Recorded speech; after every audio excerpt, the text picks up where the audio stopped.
Hello everybody, welcome back to my channel. Today I'll be showing you how I construct my lace closure wig.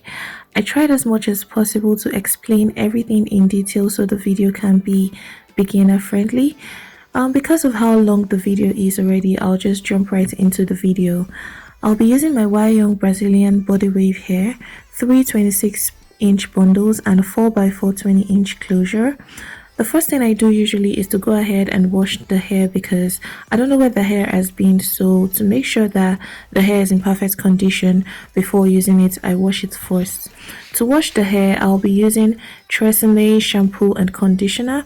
What I do is fill up the sink halfway, then pour in some shampoo into the water and then shake it so it lathers, and then I start washing the bundles and closure one after the other by running my fingers through.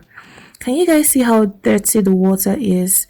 This is to show how dirty the hair is straight from the vendors, and this is the exact reason why I try to wash my hair before using it, because you never can tell the state or the condition of the hair even when it is coming straight from the vendors.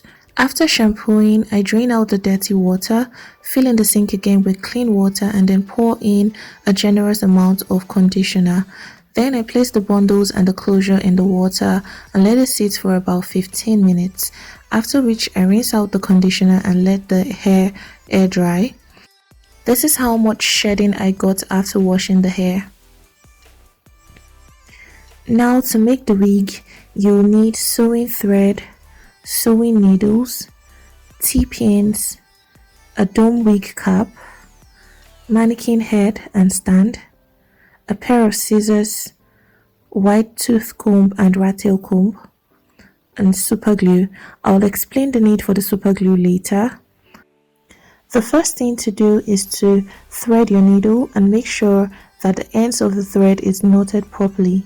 But if you don't know how to knot your thread, all you need to do is wrap the ends of the thread severally on the tip of the needle, then pull out the needle and your thread will be knotted. The next thing you want to do is figure out the front and back of the dome cap before placing it on the mannequin head. And while placing it on the mannequin head, you want to make sure that the dome cap is properly placed on the mannequin head. Once that's done, go ahead and place the closure on the dome cap.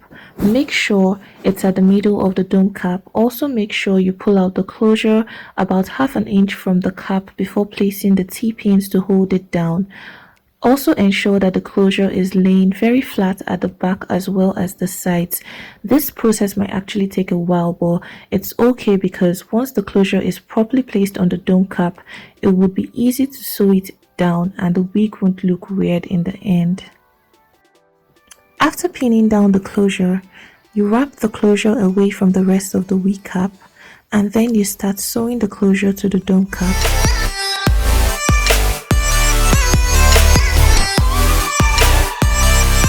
I like to start from the middle and sew all the way down to either sides of the closure. What I do is put the needle into the wig cap and then through the closure, then pull out the needle and place the needle in between the threads to secure the first stitch, and then I continue sewing till I get to the end.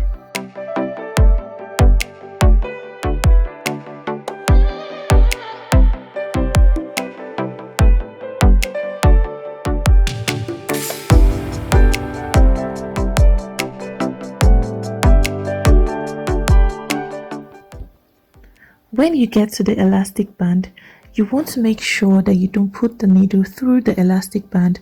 Instead, you put the needle through the lace on top the elastic band.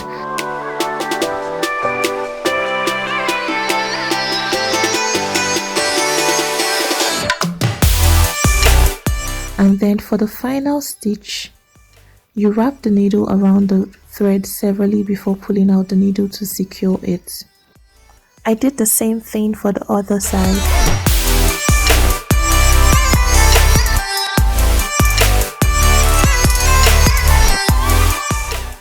Okay guys, I went ahead off camera to draw outlines on the dome cap. So basically, the outline is an easy tip for beginners and it kind of gives you an idea or makes it easier for you to know exactly where to place your bundles while sewing it down. If you don't understand what I'm talking about, you can pause this part of the video and take a closer look at what I did before you continue watching the video. Moving forward, you start sewing the wefts along the outlines, and since the first track is on the elastic band, try not to sew through the band but sew through the lace above the band like I mentioned earlier. To secure the weft, you put the needle through the lace and then into the weft, pull out the needle and place the needle between the thread and then pull the thread. So you do this again, but this time, after putting the needle into the weft, you wrap the needle severally with the thread and pull out the needle. Once the weft is secure, you can start putting the needle under the weft while you sew. You only put the needle into the weft anytime you want to secure the weft.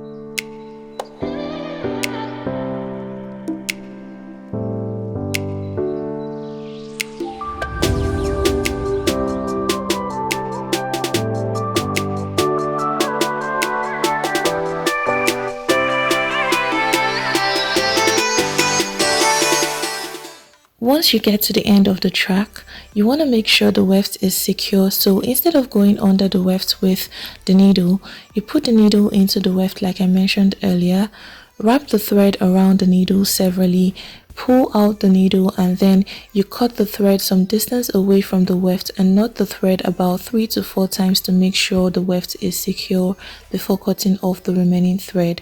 And then you cut off the weft and go in with your super glue to seal the ends of the weft.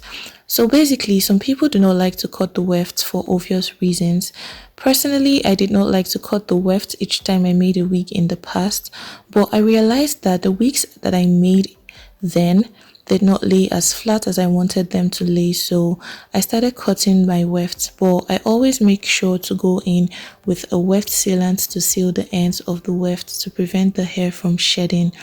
So this is what happens when you don't seal the ends compared to when you seal the ends. Guys, you can use any weft sealant that you have. The most common one is called Free Check, I think, and you can get it on Amazon or eBay. But in this video, I'm using super glue. So just keep sewing the wefts along the outlines or the track lines, as you can see, while you're repeating all the steps I mentioned earlier on each track.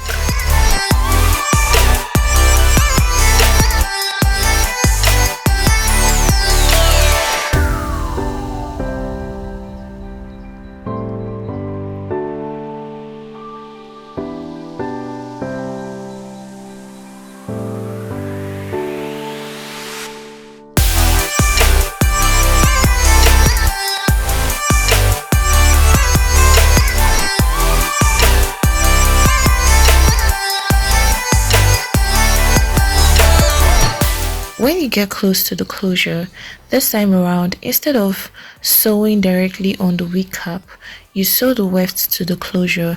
That way there's no space between the closure and the weft, and the wig can look realistic. After sewing the last track, I realized the weft was too long to fit and I didn't want to cut the weft, so I flipped over the weft and sewed the remaining weft directly on the wig cap. You don't have to do this. If it happens to you, you can just cut off the weft and try and sew it in somewhere at the back of the wig.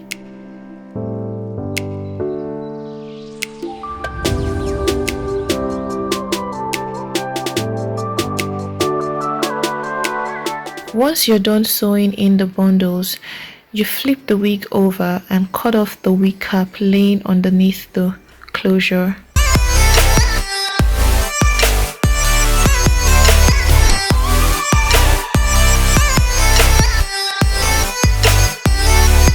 At this point, I'm trying to attach the elastic band to the wig, and to be honest with you guys, this process can sometimes be a hit or miss situation for me, but to be safe, I always cut the elastic band to about 6 to 7 inches long and sew it to the wig from one end of the closure to the other.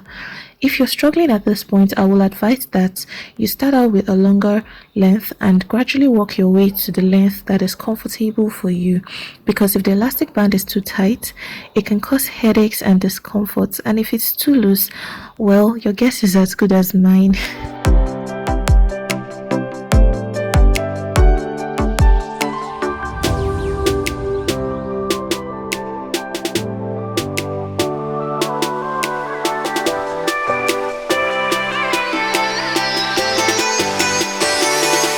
So guys, I went ahead off camera to pluck the lace closure and customize the wig to what I want.